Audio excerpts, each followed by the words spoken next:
মাত্র আধা ঘন্টার ঝড়, সাথে বজ্রসহ বৃষ্টি, আর তাতেই লন্ডভন্ড পটুয়াখালীর বাউফল উপজেলা। তীব্র ঝড়ে বিধ্বস্ত অর্ধশত বসতঘর, উপড়ে গেছে খুঁটি, বিদ্যুৎ বিচ্ছিন্ন হয়ে পড়েছে পুরো এলাকা, ভেঙে পড়েছে গাছপালা।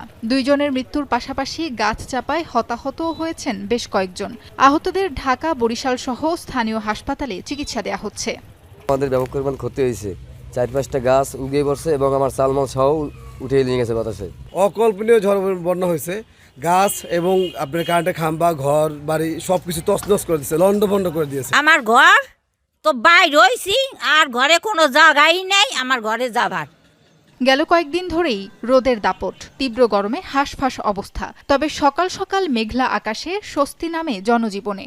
ঝোড়ো বাতাসের সাথে মুষলধারে বৃষ্টিতে কমেছে গরমের তীব্রতা। তবে প্রাণহানি আর ক্ষয়ক্ষতিতে অনেক এলাকায় চলছে শোক। তীব্র ঝড় আর বজ্রপাতে আতঙ্ক ছড়ায় ঝালকাঠির কাঠালিয়া উপজেলায়। এর মাঝেই গরু আনতে মাঠে গিয়ে প্রাণ হারায় ইসলামিয়া গ্রামের মাহিয়া। ঘর থেকে বের হলে বজ্রপাতে মৃত্যু হয় হেলেনা আর মিনারা বেগমের। পিরোজপুর, খুলনা, ভোলা সহ কয়েক জেলায় প্রাণ যায় আরও 5 জনের। ঝড়ে উপড়ে গেছে অসংখ্য গাছপালা, বিধ্বস্ত হয় কাঁচা পাকা ঘরবাড়ি।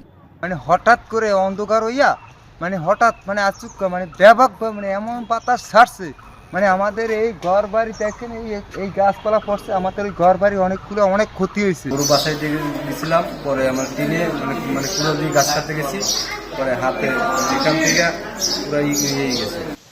এছাড়া সুনামগঞ্জে গেল 31 মার্চ রাতের ঝড়ে গাছ চাপায় আহত হুমায়ুন কবির চিকিৎসাধীন অবস্থায় মারা গেছে।